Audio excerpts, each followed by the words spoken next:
Everybody, this is Jim at FreeChartVideos.com using time-honored techniques to understand modern markets. We are looking at the S&P 500 after the close on May 2nd, 2011, and this video is for educational purposes only.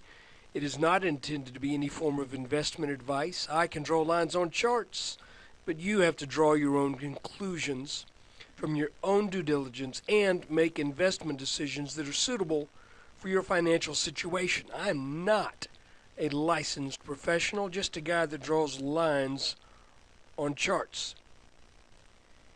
This is a 30-minute chart, and this shows the head of the inverse head and shoulders we've been looking at, the right shoulder. It shows the breakout, and now it shows what I believe is the beginning of the pullback.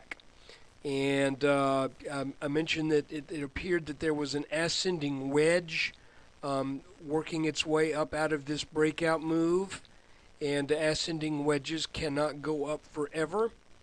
I have changed the lines on this just a little bit because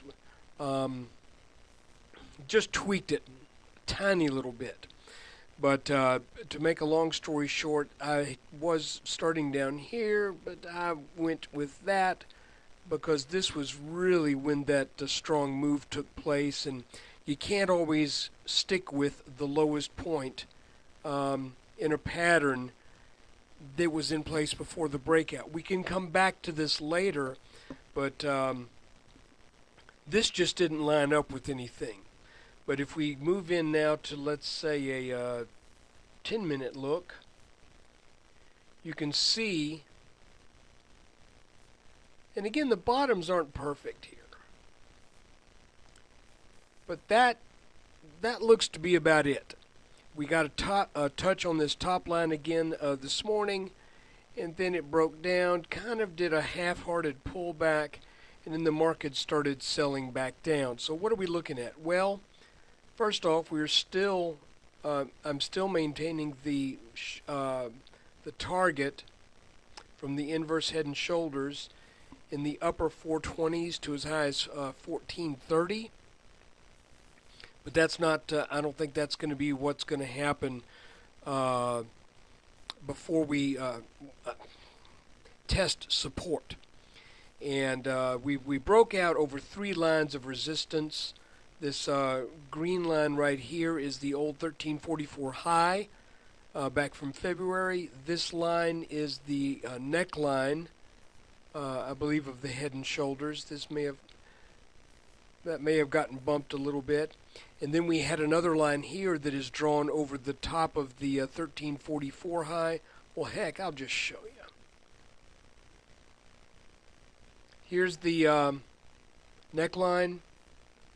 Here's the horizontal high line from February, and this is the line drawn over this high and the right part of the head, the height of that, the very tallest section. So basically what I'm thinking is going to happen is this is going to sell back, and it's going to bounce at one of these three lines. The good news is these are so close to each other, and it should be right here around 1344.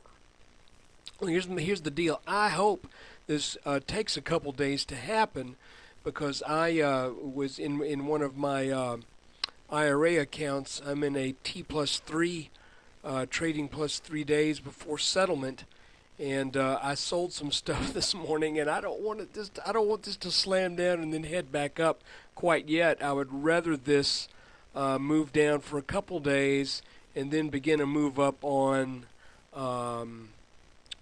Thursday. So we shall see. We'll see what happens. But anyway, that's the S&P. Still looking at this as a target. Nothing broke today. If anything, this could be an object lesson.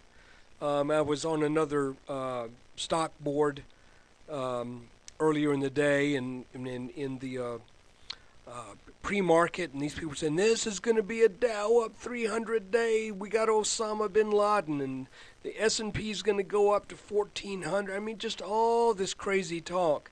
You know, look, when you look at this chart, when you come back to this chart, even tomorrow, you don't see any real effect of that news anywhere. Even though you might think it's very positive, and in a lot of ways it is, well, in humanitarian terms, it's nothing but positive. But in market terms, the market did what the market was going to probably do anyway. It didn't get out of any lines, and we were expecting a pullback, and I think we're getting the pullback, and this news is not going to change that. So anyway, that is the S&P 500 update for May 2nd, 2011. I want to remind you, this is freechartvideos.com. I keep it free because I depend upon your web traffic, and from time to time, those of you who are kind enough to give a small contribution or donation to the site. I've got a video that I put together over the weekend that is how to trade inverse head and shoulders patterns. And we look at some charts of the past as well as some charts that are shaping up now. And we also talk about kind of what makes these patterns form and why they do what they do. If you want to contribute to this, it's a good video for you to learn from. It is about 26 minutes long. So you get your money's worth. Anyway, take care. There'll be another video tomorrow.